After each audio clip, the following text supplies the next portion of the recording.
Ed Weintraut talking. I was born February 19th, 1928. I was born in West Philadelphia on 62nd Street there with a midwife for me as the doctor, I guess. And we lived we lived on 62nd Street, probably on number 5 for about 4 years or 5 years there. And then I did have a broken leg there as a youngster. A girl up the street on her roller skates fell on me and broke my leg, so I can remember very vividly with a broken leg at that time. We moved across the street when I was approximately 5 or 6 years old. We moved across the street to 34 North 62nd Street. We had rented the house.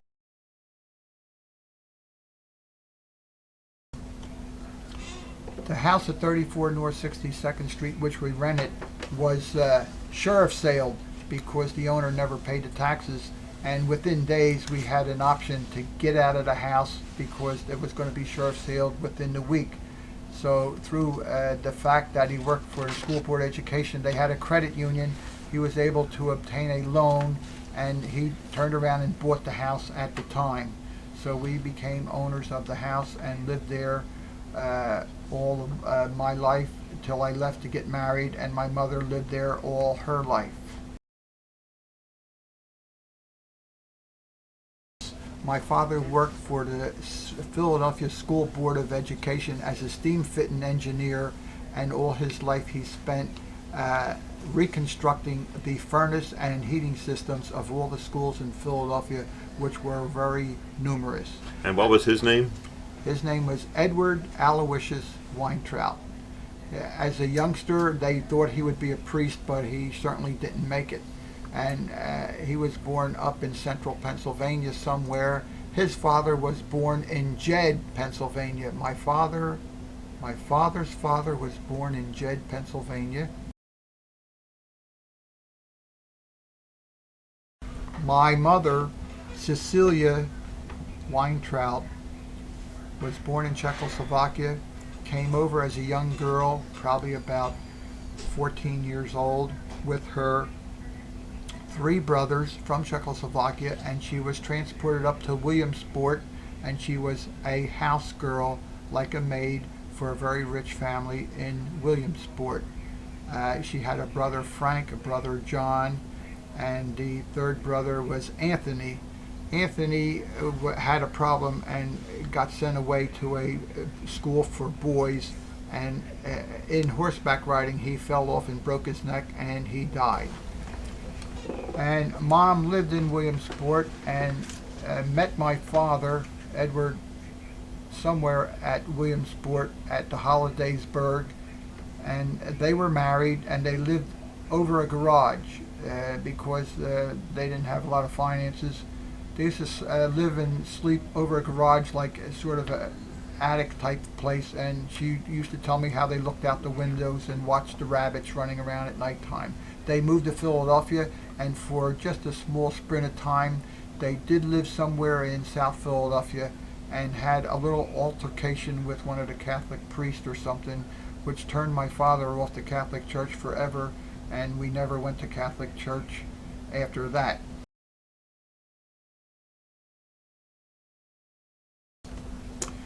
My sister Leona was the firstborn. That was the pride of my father. He doted over her all through her life. I was born 13 months later, and I grew up more in the background slightly because my sister Leona seemed to be first in my dad's life. Of course, Mom was very good to the both of us. My sister had a regular education and everything, and she was quite thin when she was 16 and had to go away to a camp in the summer, hoping that they could fatten her up or something under the Philadelphia rules of schooling. My sister finally married one of her boyfriends, a fellow who was in the Marine Corps who came home from Iwo Jima, Edwin Jacoby. He was a cab driver from Milwaukee, and he was posted in Philadelphia, and that's how she met him, and when he came back from the service she married him. and they did live at our house for a while, and then they went on their own and moved in many various houses and had some financial problems keeping up with the rent themselves. My sister died approximately in the year 2000 or 2001, and a year later the brother-in-law also died. They had 5 children, and they are separated here and there all around the city and country, and one as in out in Las Vegas, Nevada. Growing up, I remember in junior high school I was playing baseball in the schoolyard, which was all concrete, and I fell down and broke my arm. So I did spend my summer vacation being off from school, home, sitting on the step, carving soap things. As a young fella, I was 10 years old. I started working at the American store down the street. I was more or less a cleanup boy and an errand boy. I had a wagon and at times took people's food to their homes. I worked in the American store till I was 16 years old. I became a clerk, and at the time of 16 I was notifying them that I was going to leave my work there and become working in a jewelry store.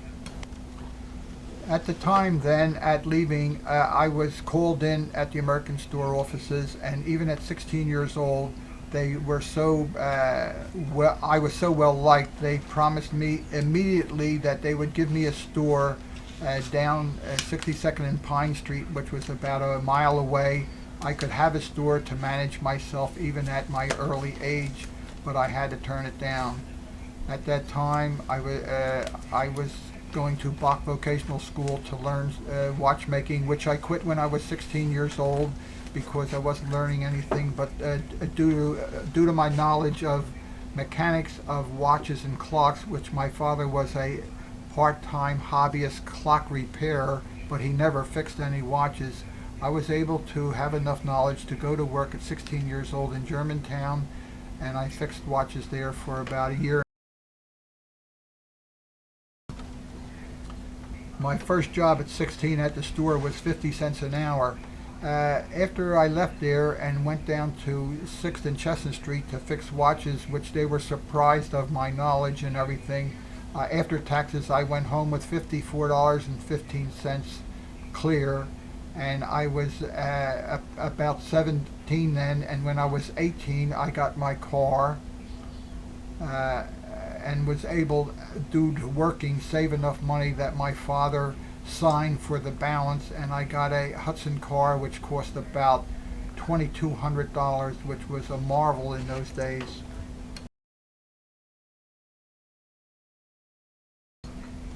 I was drafted when I was 18, and I closed up my work and put all my things away, locked everything up, and got ready and took off and went down to report. And after 5 days of sitting around, they sent me home and said the war was over, so you can go back home.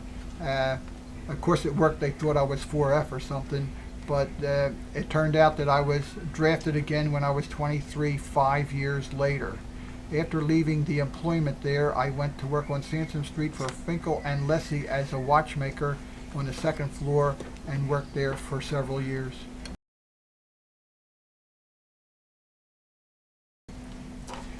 After Finkel and Lessie working there, Posoloff knew of me and of my experiences and what I did as a watchmaker, and took me away and hired me to run his store on 8th Street, 139 South 8th Street. It was a size of a bathroom, but we did business there for quite a few years. And then he moved across the street, 134 South 8th Street, and I worked there for close to 4 to 5 years. And finally, when his son-in-law came home, etc., and I had my first hernia there for lifting air conditioners and various things, I found a store on Walnut Street, 735. I was urged on by an old man to go and rent it and go in business. And I took the change, and I thought, well, I don't know how I'm going to get money to bring home, but I rented the store, and I've been there for 49 years. And after being there for about 15 years, I did buy the building, so I own the building, and that's at 735 Walnut.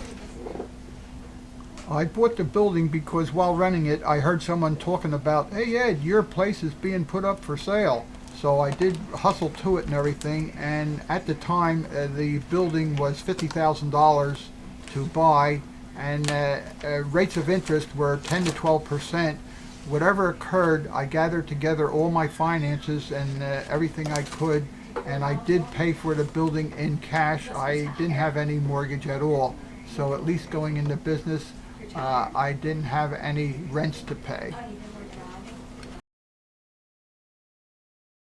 Besides working all the time and spending a lot of time wallpapering the house in the evening after I came home, raising the children and taking them everywhere, and going out on vacations and things, I had a hobby of stamp collecting. Of course, I was very cautious and never overpaid for any stamp. All my stamps were never canceled out or anything.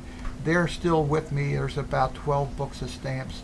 My other hobby was I loved music, and my wife, for some reason, we went out and she said, go ahead. So I bought an organ, a pretty big Wurlitzer organ, which we had in the parlor, which I tried a music teacher who was horrible, so I got rid of him, and I just played the organ from learning how to read music myself. Also, my mother-in-law had a piano in her house, and she was going to sell the house and move it. So I acquired the piano, but also seeing that she got paid, I think it was either $900 or $1,000 I paid her for the piano, because her son did buy it for her. So the piano was here within the house, so I played the piano and the organ, and I finally gave the piano to my one son, Robert. He has it down in his house, and they make fine use out of it. Also, my interest was in collecting pocket watches, which I may have a couple hundred of, and my other interest is in trains, which as a early married guy, I bought my children trains for Christmas for several years, and none of them were interested in any way at all. So I transformed my whole cellar into trains. I have 11 trains running down the cellar, and all sorts of beautiful platforms and things, and still there isn't anybody interested in it anyway. At least the grandchildren are good for at least 12 to 15 minutes. After that, off they go. So they visit it once in a while, but nobody's interested in the trains. So these hobbies have kept me very busy.